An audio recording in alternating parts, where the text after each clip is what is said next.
నిర్మల్ జిల్లా కుంటాల మండలంలోని వెంకూర్ గ్రామస్తులు ఆందోళన చేపట్టారు.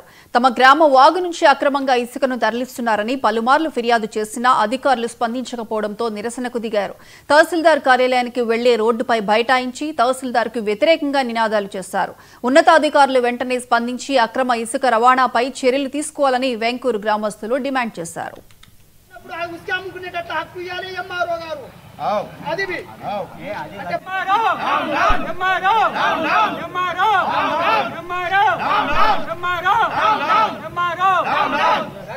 అక్రమంగా తరలిస్తుండగా మేము గ్రామస్తులందరూ కలిసి మరి ఎంఆర్ఓ గారికి వినతి పత్రం ఇవ్వడం జరిగింది. అదేవిధంగా రస్తా రోకో కూడా చేయడం జరిగింది.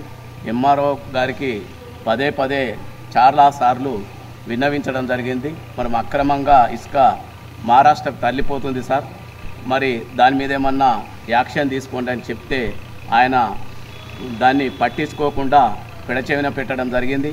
కాబట్టి మరి ఇప్పటికైనా సార్ ఇంద్రమ్మ ఇళ్లకు మీరు ఒకవేళ పర్మిషన్ ఉంటే మరి జేఈ ద్వారా కానీ లేదంటే పంచాయత్ సెక్రటరీ ద్వారా కానీ మరి ఆ ఇంద్రమ్మ ఇల్లు లబ్ధిదారులు ఎవరోనో వారి పేరు తెలుసుకొని వారికి ఇసుకను మరి ఎంతైతే అవసరం ఉంటుందో అంతే ఇస్తే బాగుంటుంది.